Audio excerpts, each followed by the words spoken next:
Então, hoje ficou a responsabilidade do sermão para mim. Quando eu havia conversado com o pastor sobre isso, há meses e meses atrás, ficou combinado que seria em dezembro. E aí, quem estava escalado para hoje pediu para fazer uma troca. Então, por isso eu estou aqui, né? E hoje eu posso tomar essa água. Isso aqui é para ir quebrando o gelo, viu, gente? Para ir ficando mais tranquilo aqui. Devo confessar para os irmãos que é a primeira vez que eu vou assumir essa função aqui, num domingo à noite, né? Estudos de mocidade, de UPA, a gente já fez alguns na escola dominical, mas esse momento aqui de hoje, esse local aqui é a primeira vez. Então, que Deus nos abençoe. E o texto que eu escolhi para a nossa meditação de hoje é o texto de Hebreus, capítulo 11. Vou convidar os irmãos para abrirem suas Bíblias. Hebreus, capítulo 11. São poucos versículos, do 1 ao 7. Nós vamos ler aí de modo alternado. Hebreus 11, do 1 ao 7.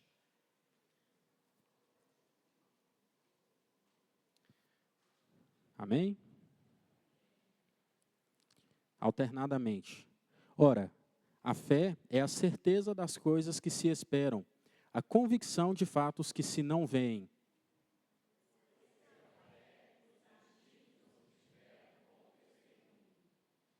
Pela fé, entendemos que o universo foi formado pela palavra de Deus, de maneira que o visível veio a existir das coisas que não aparecem.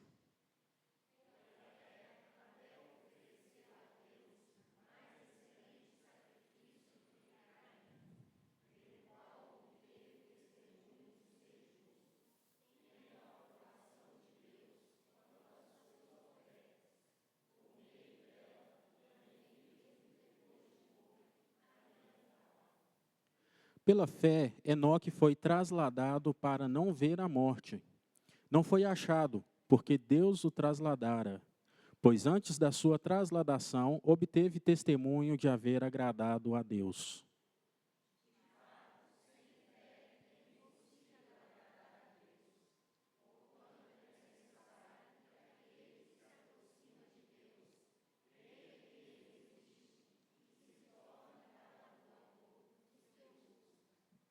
Pela fé, Noé, divinamente instruído acerca de acontecimentos que ainda não se viam, e sendo temente a Deus, aparelhou uma arca para a salvação de sua casa, pela qual condenou o mundo e se tornou herdeiro da justiça que vem da fé.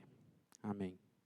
Deus Santo, Deus de amor, eu clamo a Ti, ó Deus, pela Tua presença no nosso meio nessa noite. Ó Deus, e para que os nossos corações estejam abertos ao entendimento da Tua palavra.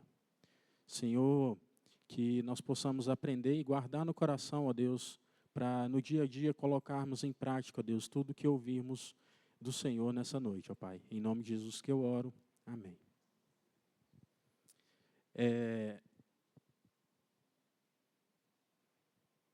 Quando a gente é menor, quando a gente é criança, a gente costuma ter várias coisas que a gente faz imitando as pessoas, né? Tanto é que aprender a falar nada mais é do que a gente aprender imitando, de tanto conviver dentro de uma casa onde os pais, os irmãos estão conversando, eventualmente, depois de um certo tempo, depois de uma certa idade, a gente acaba aprendendo, né, pela imitação. E só que tem algumas coisas que às vezes não é muito bom a gente imitar, né? Mas o que eu queria trazer aqui para a gente é sobre uma questão de heróis. Esse texto, esse pedaço aqui, essa porção, ela vem intitulada pela Sociedade Bíblica, tá? Não existe esse título no original, como Os Heróis da Fé, né? E de fato faz sentido, né? Eles não escolheram esse nome por nada, faz sentido. E quando a gente pensa em heróis, saindo um pouco da Bíblia, né, quando a gente vai para ficção, por exemplo, a gente tem diversos heróis que a gente conhece, né? A gente vê em filmes, em séries, em desenhos, né? Inclusive, pela questão da imitação que eu mencionei, a gente vê muitas crianças gostando de usar roupas de heróis, né? Então, tem do Capitão América, tem do Homem-Aranha, tem do Homem de Ferro. Então, são vários heróis. E de fato, os heróis eles implicam nesse desejo em nós de imitá-los. Eu, por exemplo, quando eu era bem pequeno, ou nem tanto, talvez, eu assistia alguns desenhos na TV que, porventura, eu gostava de imitar. Na hora de brincar, na hora de reunir com os amigos, com os colegas, a gente ficava brincando, imitando as cenas que aconteciam nos desenhos. Por exemplo, lá em... Deixa eu pensar aqui qual que eu vou falar, porque eu assisti vários desenhos, né? Mas vamos lá. Assistindo Dragon Ball, eu gostava bastante de um personagem que se chamava Gohan. Embora o mais conhecido seja o Goku, e de fato, na hora de brincar, né, tem até uma piadinha na internet que hoje os pais da minha idade, mais ou menos, um pouco mais velhos, vão conversar com a criança que está conhecendo o desenho, aí a criança vira e fala assim, eu quero ser o Goku. Aí o pai vira e fala assim, não, você não vai ser não, eu com você. Né? Tipo, aquele que é mais maduro ainda quer imitar aquele outro pequeno. Tinha um outro desenho também, que era Cavaleiros do Zodíaco. E nesse aí a gente tinha um personagem que era o Seiya, que ele ia com seus amigos, com seus companheiros, vencendo as batalhas que haviam ali no caminho para proteger na ocasião ali, né, na situação ali, para proteger a deusa Atena, né, no caso. E quando a gente brincava desses desenhos, ali eu já gostava de ser o Yoga, não o Seiya, né, então não era ali o número 1, não. Enfim, mas tudo isso só para dizer que na ficção a gente tem vários exemplos de heróis, né? E aí a gente pode sair desde formiga que luta, que protege o formigueiro contra gafanhoto. A gente pode passar pela Disney, tem os príncipes ali que protegem a princesa, né, do mal ali, do risco que ela corria. E até alienígenas, né, que é o caso, por exemplo, dos Vingadores, onde a gente tem o personagem Thor, que não é da Terra. Né? Enfim, então, na ficção a gente tem esses exemplos de heróis. E por que eles são classificados como heróis? Porque eles se levantam em meio a situações difíceis. Eles surgem quando há um problema muito grande, quando há um risco muito grande. E aí eles se tornam símbolos de esperança, símbolos de força e modelos para serem seguidos. E eles também, esses heróis, eles nos unem em torno de valores incomuns. Eles nos unem em torno de valores comuns. E aí, o que acontece? Quando a gente vai para a carta dos Hebreus, a carta aos Hebreus, a gente tem ali uma situação também muito complicada. A gente está falando ali de um pouco antes do ano 70 depois de Cristo, né? Há até uma certa discussão sobre esse momento exato, mas era um momento em que o exército romano estava destruindo ou destruiu Jerusalém, quando o povo estava se espalhando, se escondendo para sobreviver, porque professar a fé ali naquela situação colocava a vida deles em risco. E aí é nesse momento de grande tribulação que às vezes as dúvidas podem surgir. Se eu estou no caminho certo, se eu estou fazendo o que é certo. Nesses momentos de grande tribulação, a esperança ela pode enfraquecer. A gente pode começar a não acreditar naquilo que a gente antes confiava totalmente. E às vezes é nesses momentos que algumas práticas antigas tentam ser resgatadas. Porque o povo ali naquele momento, depois de conhecer a Cristo e entender que algumas coisas não eram necessárias, ou não era aquilo que os levava à salvação, de repente se viam tentados a voltar a praticar aquelas coisas. Então, essa é a situação que a gente tem no momento em que essa carta é escrita. E nesse capítulo especificamente, ele vai falar sobre fé, vai trazer a definição sobre fé, e nós vamos aprofundar um pouco mais sobre o que é a fé. E quando a gente olha para o externo, quando a gente olha para o mundo, a gente vê que as propostas de fé, as propostas de espiritualidade que o mundo tem para oferecer, elas são fracas, elas são rasas, elas são insustentáveis, porque elas dependem exclusivamente do próprio ser humano. Elas atribuem ao próprio ser humano uma capacidade que de fato não existe, por isso ela não se sustenta. Então, a gente vem para o versículo de número 1, onde o autor vai fazer essa definição do que é a fé. E diz assim, ora, a fé é a certeza das coisas que se esperam, a convicção de fatos que se não veem. Certeza daquilo que se espera. Fé não é apenas uma crença, não é apenas como eu acredito que isso vai dar certo. Voltando ao que eu tinha mencionado sobre a proposta, ou algumas das propostas do mundo, existe um livro, um filme documentário, não sei, que eu vi há muitos anos atrás, acho que eu nem vi ele inteiro não, foi alguma coisa de curso, alguma coisa de aula, que se chamava O Segredo, que falava sobre mentalizar, sobre pensar naquilo com recorrência, para mandar impulsos para o seu subconsciente, para fazer com que o universo se reorganize para fazer aquilo acontecer. Posso ter errado um pouco na definição da proposta do livro, mas é mais ou menos por aí que ela caminha. Só que, na verdade, a gente tem aqui, no versículo, fé como certeza de coisas que se esperam. E certeza é uma confiança. E, de fato, tem alguma semelhança nesse princípio aqui com o que a gente vê por fora, que é confiança de que algo vai acontecer.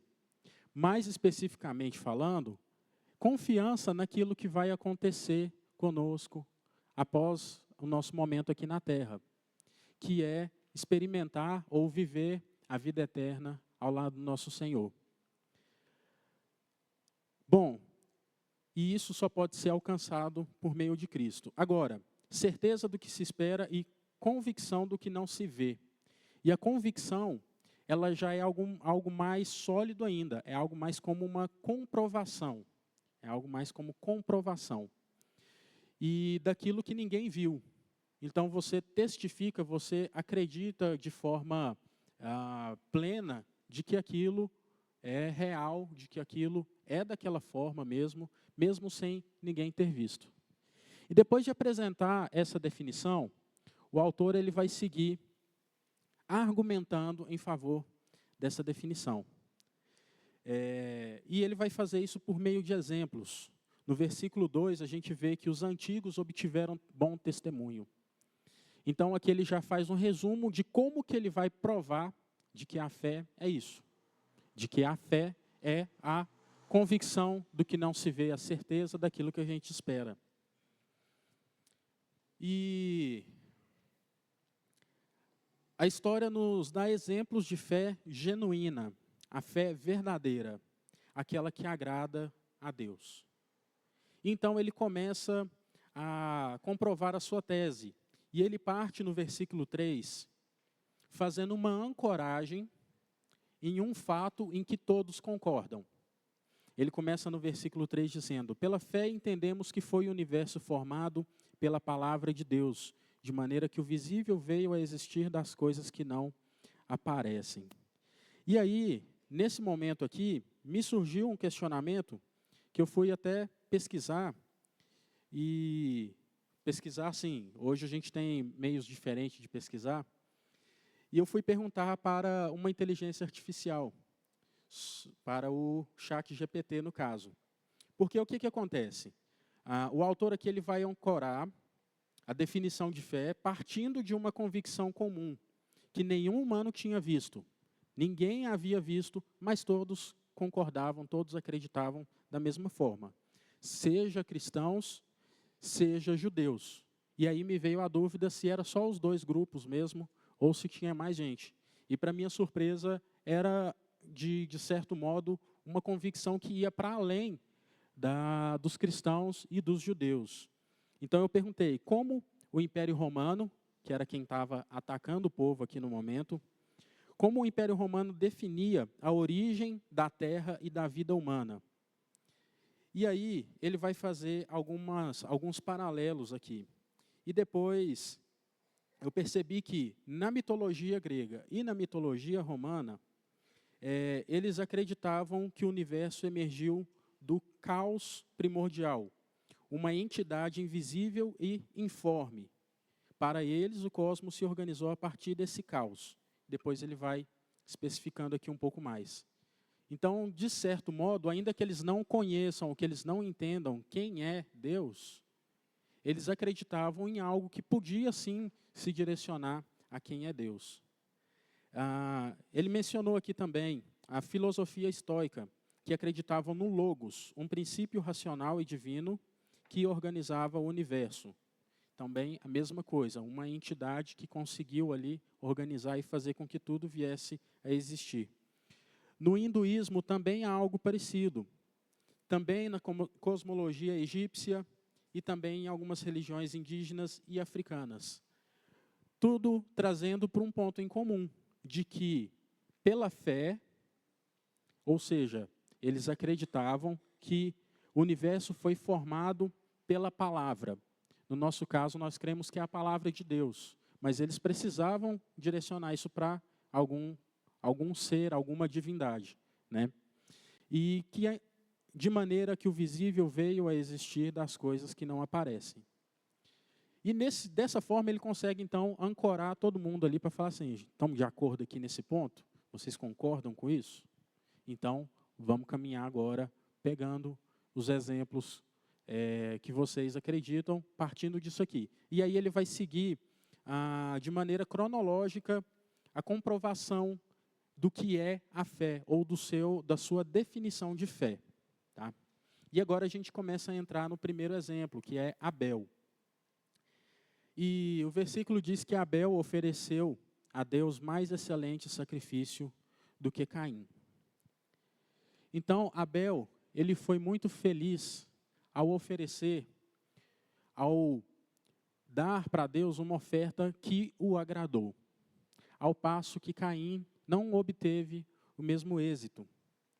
E nesse caso especificamente, né, a gente tem poucos versículos, né, são 7 versículos lá em Gênesis capítulo 4, que vão trazer essa história de Abel. E eu fiz um paralelo entre Abel e Caim. Qual foi o problema de fato ali? E talvez daria para aprofundar bastante nesse assunto, mas vamos passar aqui de maneira um pouco mais rápida. Abel e Caim foram os primeiros filhos de Adão e de Eva, né? Os primeiros filhos nascidos, os primeiros homens nascidos de mulher. E eles tinham ali uma profissão. Abel era pastor de ovelhas e Caim era lavrador. E eles ofereceram, né, com toda certeza, ensinados por Adão, que depois do pecado, depois da queda, era necessário que ofertas fossem feitas a Deus. Inclusive, quando Deus veste Adão e Eva com peles de animais, já simboliza ali que para cobrir a vergonha do pecado, ou a natureza do pecado, foi necessário um derramamento de sangue. Então, Abel, ele vai oferecer a sua oferta, lembrando que ele era pastor, ele oferece as primícias do seu rebanho. Enquanto que Caim, sendo lavrador, ele oferece o fruto da terra. E assim, eu não vou me estender muito nesse ponto aqui, mas o que eu pude entender é que o segredo para que Deus tenha se agradado da oferta de Caim é porque ele ofereceu da sua primícia, daquilo que era mais importante. Ele era pastor de ovelhas, ele tinha que ofertar a Deus. Se ele pegasse aquela ovelha mais magrinha, aquela menorzinha, aquela que parece que não vai muito para frente, provavelmente Deus não se agradaria dessa oferta, porque não seria a sua primícia, não seria o que de melhor ele tinha para oferecer. Mas ele escolheu da primícia, das primícias. E assim ele conseguiu agradar a Deus. E o contrário disso, Caim. E assim, para minha imaginação apenas aqui, a associação que eu fiz, considerando que não se tratava de um animal, logo um sangue não teria como ser derramado, já que ele não era lavrador, eu me imaginei, por exemplo, quando a gente vai ter alguma atitude romântica com a esposa, com a namorada, e no caminho a gente vê uma flor, vai lá e arranca e dá para a esposa, dá para a namorada aquela flor e fala, olha, para você. E as mulheres se agradam desse tipo de gesto, é ou não é? Porém, é algo assim, eu estava passando por ali, vi aquela flor e por acaso deu certo que eu peguei e trouxe. Agora imagina que essa mesma flor, ao invés de ser arrancada, é tirada ali uma muda, que é levada para casa, é plantada num vaso, é regada, é cuidada, tem a sua manutenção, e ela cresce, se desenvolve, e depois você entrega para a mulher. Mulheres, me digam, teriam um efeito diferente ou não? Então eu acho que é dessa forma que Caim poderia ter agradado a Deus. Porque ele não ofereceu daquilo que era o mais importante para ele. E Deus ainda dá um conselho a Caim. Ele fala assim, se procederes bem, serás aceito. Se procederes mal, o pecado te alcançou. E é sua responsabilidade dominá-lo. Então, para a gente ter uma fé que agrada a Deus, é preciso que ofereçamos a Deus aquilo que é importante para nós, aquilo que é valioso para nós. Então, que seja algo das nossas primícias, que não seja de qualquer jeito.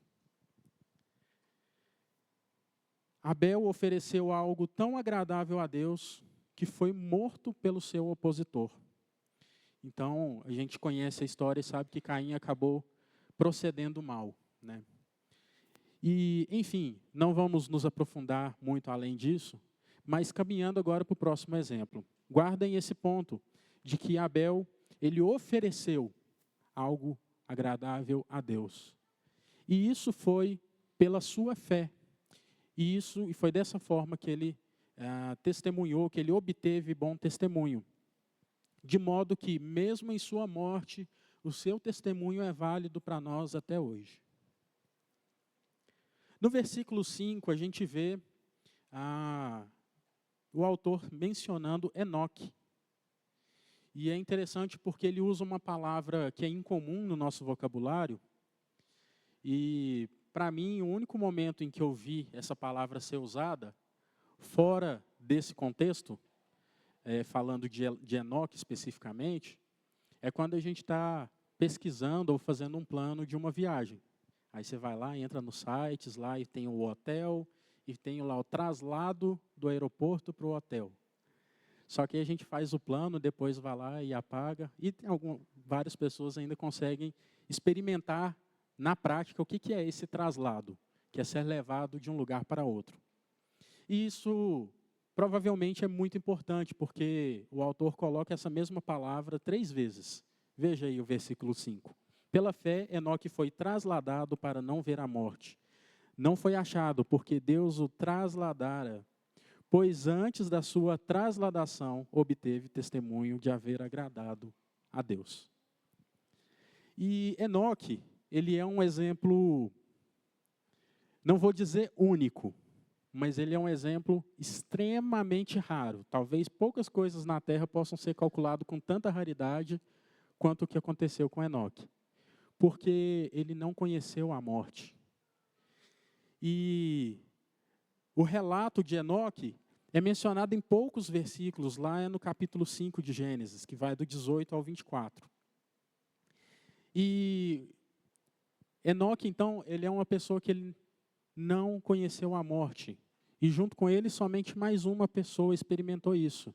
Quem se lembra? Elias. Né? Então, por isso tão raro. Hoje, em 2024, a Terra tem mais de 8 bilhões de pessoas. E em toda a sua existência, em toda a história, somente 2 pessoas não conheceram a morte. E por que Enoque foi privilegiado dessa forma? Porque ele andou com Deus. E só a título de curiosidade, de Adão até Enoque foram 7 gerações.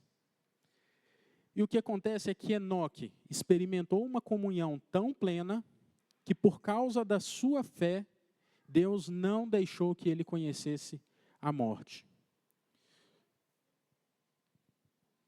No versículo, a gente vê que ele não foi achado. Então, imagina que especial, ou que assustador também. A gente está aqui conversando, se relacionando, a gente se encontra toda semana, algumas vezes por semana até, e aí um belo dia, o Ítalo sumiu, ninguém sabe onde ele foi parar. A Priscila liga para os amigos e fala assim, vocês viram o Ítalo? Ele foi para o trabalho, ele não voltou para casa. Aí a gente começa a pesquisar o noticiário, porque a gente pensa em coisas ruins. Não, mas não tem nada. Aí a gente vai à polícia e fala assim, está desaparecido. E passam-se anos e anos e anos e ninguém sabe onde ele foi parar. Porque ele já não era, Deus o levou para si. Sem conhecer a morte, sem conhecer a dor de ver a sua vida se esvaindo. Isso é algo especial ou não? E é pela fé que Enoque alcançou isso. Enoque andou com Deus. O grande segredo que tem aqui com relação ao fato de Enoque ser um dos heróis mencionados aqui pelo nosso autor, é que ele teve um relacionamento com Deus tão grande, que Deus falou assim, vem para cá. Vem para cá. Esse mundo está caminhando cada vez mais para a perdição. Desde Adão, quando ele pecou, geração após geração, a maldade só está crescendo. Você é tão especial para mim que eu quero que você venha para cá. Você não vai conhecer a morte. Isso é maravilhoso. E de fato, sem fé é impossível agradar a Deus. Porquanto é necessário que aquele que se aproxima de Deus, creia que Ele existe e que se torna galardoador dos que o buscam. Indo para o nosso terceiro exemplo, a gente tem agora Noé. O texto em Gênesis que conta a história de Noé é um pouco maior. Ele começa no capítulo 6, no versículo 8, a primeira menção do nome dele. E ele vai até o capítulo 9 contando a história, e depois no capítulo 10 ele ainda apresenta ali a genealogia de Noé. E em Noé a gente tem um exemplo diferente, veja, o versículo 7. Pela fé, Noé, divinamente instruído acerca de acontecimentos que ainda não se viam, e sendo temente a Deus, aparelhou uma arca para a salvação da sua casa, pela qual condenou o mundo e se tornou herdeiro da justiça que vem pela fé. Noé, o grande ponto do exercício da fé, ou do testemunho da fé de Noé, foi dado por meio da sua obediência. Noé, por meio da sua fé, percebida na obediência, que lá no capítulo 6, é visto no versículo 22, ele está inserido em um contexto de maldade espalhada por toda a terra. Então, era aquele momento em que Deus falou assim, é até estranho quando a gente lê isso no texto, Deus falando que se arrependeu de ter criado a humanidade, que Deus se arrependeu de ter criado o mundo e os animais e todas as suas criações. E ele decide então, por causa do pecado, por causa de uma maldade, de uma violência tão grande, acabar com a vida na terra. Porém, Noé acha graça diante do Senhor. E então o Senhor vai até Noé e dá a ele instruções. E a fé dele, que é mostrada lá nesse versículo 22 que eu mencionei, permite que ele obedeça à risca todas as instruções na hora de construir a arca, com tantos côvados de largura por tantos de altura, e todos aqueles pequenos detalhes com a madeira certa e tudo quanto há, porque ele acreditou em uma coisa que ele nunca tinha visto. Nem ele e nem nenhum ser humano. Porque até aquele momento da história não havia chovido sobre a terra. E Deus vai para ele e fala assim, vai chover. Mas vai chover muito, vai descer água do céu, de modo que tudo será exterminado. E Noé, por meio da sua obediência, por meio da sua fé, teve a sua vida e a da sua família preservada, enquanto ele viu todo o resto do mundo padecer. Noé, ele foi poupado por meio da sua fé, enquanto ele viu todos aqueles que, inclusive, por causa da maldade, com toda certeza, caçoavam dele, zombavam dele. Por que você está construindo um barco tão grande? Como assim? Você está falando que vai cair água do céu? Você é louco. Você só pode ser louco. E, de fato, muitas vezes, ao exercer a nossa fé, nós parecemos loucos. E então, ele vê toda a humanidade ser extinta. A maldade naquela época era tão grande que até os animais se enquadravam.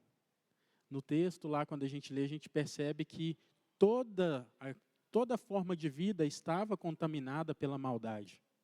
Por isso Deus tem uma decisão tão dura. Mas, enfim, pela fé, Noé foi preservado. E ele viu a morte assolar toda a humanidade e teve a sua casa, então, preservada. O autor, ele segue citando mais exemplos de heróis que possuíam fé genuína.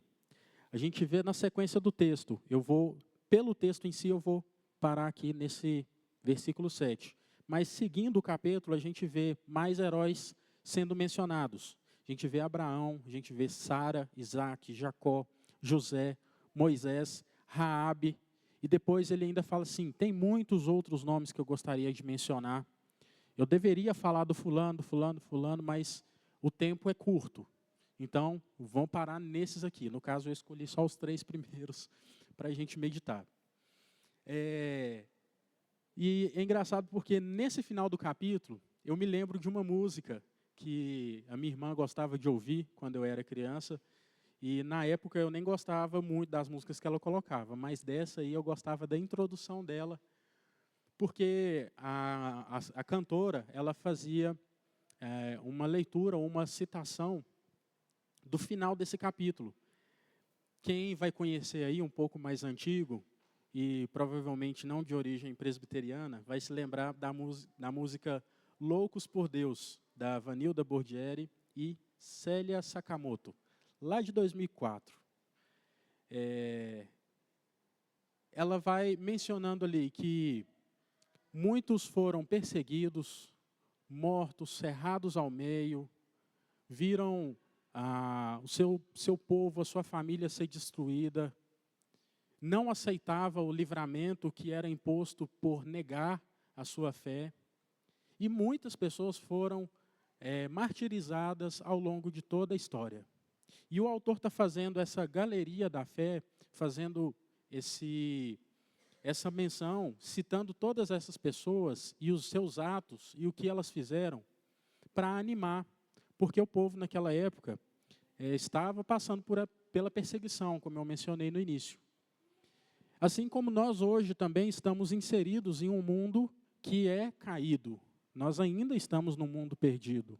A gente vê notícias e mais notícias de violência, a gente vê, às vezes acontece perto da gente, às vezes é longe, a gente vê guerras acontecendo pelo mundo, a gente vê crianças sendo expostas a coisas terríveis, a gente vê um cenário político lamentável, e a gente precisa olhar, então, para heróis, para que a gente possa manter a nossa fé firmada, para que a gente possa manter a nossa esperança apontada para o lugar certo. E lá no versículo 30, no final do capítulo, diz que eram homens, esses exemplos todos, eram homens dos quais o mundo não era digno. E assim o autor defende a a sua definição do que é fé. E não somente com isso, a gente precisa também olhar para Cristo.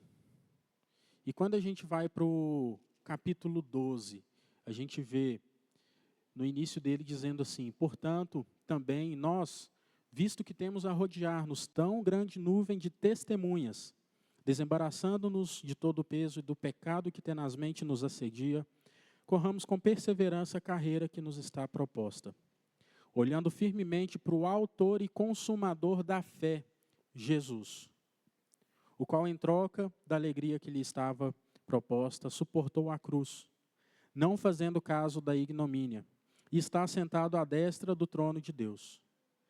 Então nós precisamos olhar para o autor e consumador da nossa fé.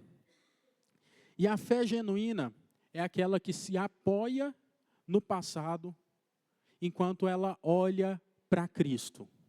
Ela se apoia no exemplo que Abel nos deixou, no exemplo que Enoque nos deixou, no exemplo que Noé nos deixou, enquanto olha para Cristo, porque é só dessa forma que a gente consegue perseverar e resistir hoje, nos nossos dias, esperando a concretização da promessa no gozo eterno, na vida eterna.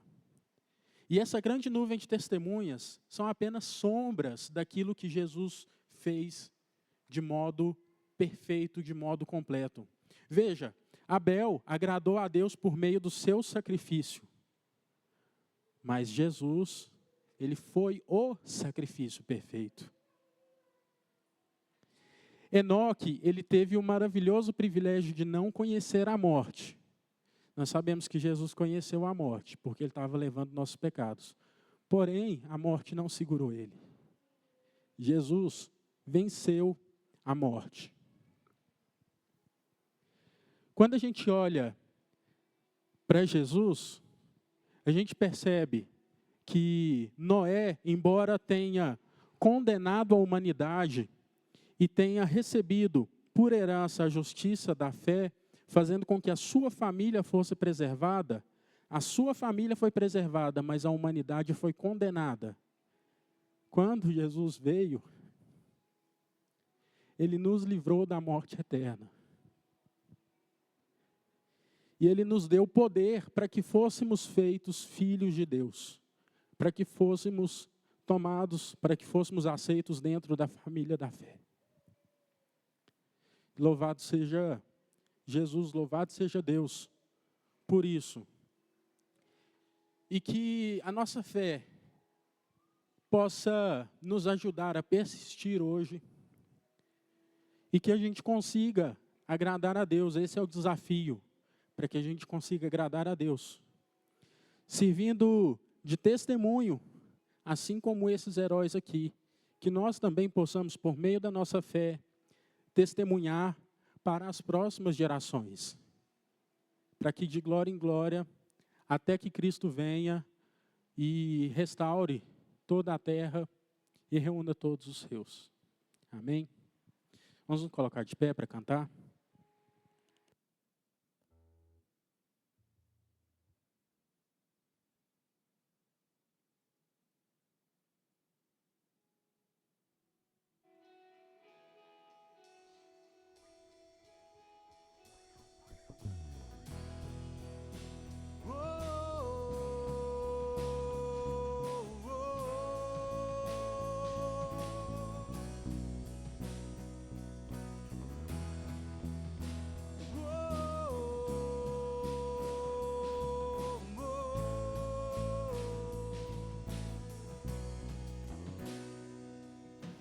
Pela fé posso clamar, pela fé posso enxergar, pela fé posso tocar, pela fé, não há muralhas que ficarão de pé diante de mim.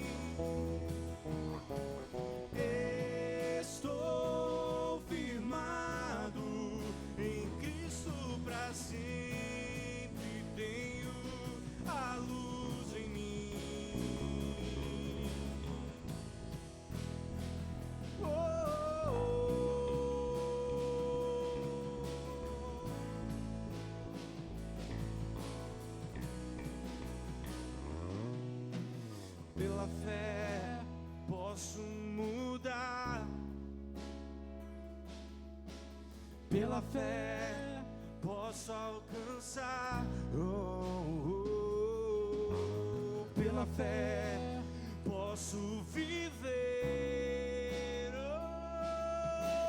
Pela fé, pela fé, Pela fé.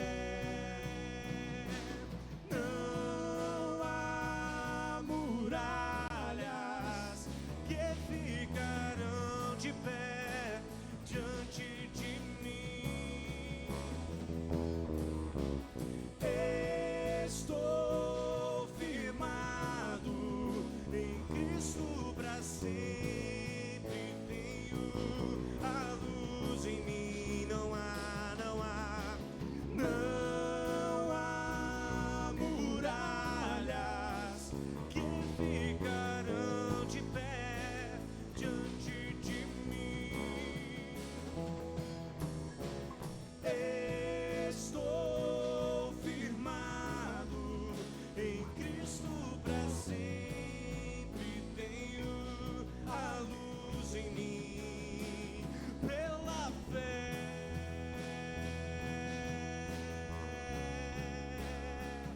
Pela fé.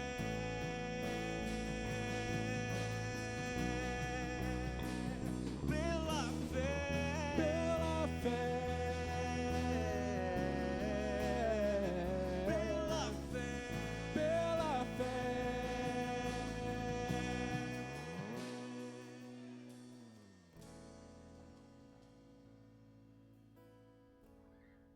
Deus Santo, nós te louvamos e te bendizemos, ó Deus. Agradecendo, ó Pai, e reconhecendo, ó Deus, que a história que o Senhor nos mostra, nos apresenta por meio da Tua palavra, ela é uma história de heróis que creram, que tiveram convicção nas coisas que esperavam, que creram, ó Deus, que a Tua palavra é fiel e permanece. Senhor, e que nós possamos, ó Deus, entendendo a Tua palavra, expressar, ó Deus, o nosso amor, a nossa gratidão a Ti por meio das nossas vidas, oferecendo, ó Pai, o nosso tempo, oferecendo o nosso coração, oferecendo a nossa mente, oferecendo a nossa família para a presença do Senhor, ó Pai. Senhor amado, que nós possamos, ó Deus, experimentar a companhia do Senhor, a comunhão com o Senhor, que nós possamos, ó Deus, experimentar, ó Deus, o que é agradar ao Senhor por meio de um relacionamento de fé, por meio de um joelho que se dobra para orar, por meio de uma Bíblia que é gasta dentro de casa sendo lida. Em nome de Jesus, ó Pai, que nós possamos testemunhar, ó Deus, esperar no Senhor, ó Pai, crendo, ó Deus, de que a vida eterna nos está aguardando, ó Pai, e que nós possamos, ó Deus, com convicção, ó Deus, testemunhar isso, para que o mundo veja, para que os nossos filhos vejam, ó Deus, para que os nossos amigos vejam, ó Pai, que o Senhor é eterno, que o Senhor é real, que o Senhor é fiel. E que o Senhor, ó Deus, nos amou e nos deu o seu Filho, ó Pai.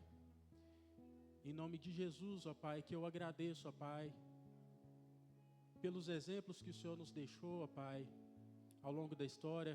Em nome de Jesus, que eu agradeço pelo Teu Filho, pelo sacrifício que foi feito, ó Deus, embora não merecêssemos, ó Pai. Eu te agradeço, ó Deus, porque o Senhor nos resgatou da morte, ó Pai.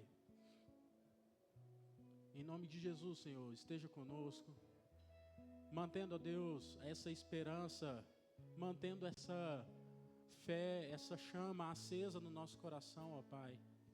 Venha guardar o nosso coração, ó Deus, para que a gente não se esfrie, para que a gente não se afaste do Senhor, ó Pai. E que quando, por meio do mundo externo, a gente comece a duvidar, assim como Pedro duvidou, que nós possamos, ó Deus, voltar a olhar para o Senhor, pela Tua graça, pela Tua misericórdia, que nós possamos olhar de volta para o Senhor, para continuarmos firmes. Isso certamente glorificará o nome do Senhor por meio do testemunho, ó Pai. Que nós possamos, Senhor, experimentar, ó Deus, o que é agradar ao Senhor por meio da nossa fé. Mas para isso nós precisamos, ó Deus, que o Senhor nos abençoe. E é no nome santo de Jesus que nós oramos e confiamos, ó Deus. Amém, Senhor.